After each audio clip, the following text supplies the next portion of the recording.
Elles sont une poignée d'associations en France capables de mobiliser plusieurs dizaines de milliers de militants et de sympathisants sur les grands thèmes de la bioéthique. Ils sont opposés à l'accès à la procréation médicalement assistée, à l'euthanasie et bien sûr aux lois renforçant le droit à l'avortement. Sur le mensonge. Parmi toutes ces associations, Alliance Vita est de tous ces combats depuis plus de 20 ans et s'indigne lorsque l'on évoque l'IVG comme un droit des femmes à disposer de leur corps. Les gens disent ah ben les femmes elles le font parce qu'elles le veulent, mais en vérité, nous on s'aperçoit qu'il y a beaucoup de femmes qui n'avortent pas ni librement ni par choix. Et c'est ce qui nous inquiète, et de l'inscrire dans la Constitution va tendre à banaliser, et puis surtout quelles limites. Avec ou sans inscription dans la Constitution, ces associations sont conscientes que l'abolition de l'IVG en France serait difficile.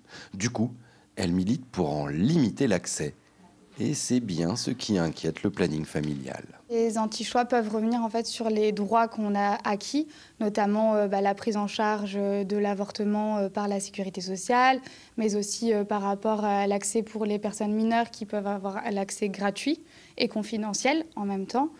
Ils peuvent revenir en fait sur ces droits-là, notamment l'allongement des délais aussi, pourrait aussi très bien en fait revenir dessus et du coup l'abaisser, donc ce qui rendrait l'accès à l'IVG d'autant plus compliqué pour les femmes.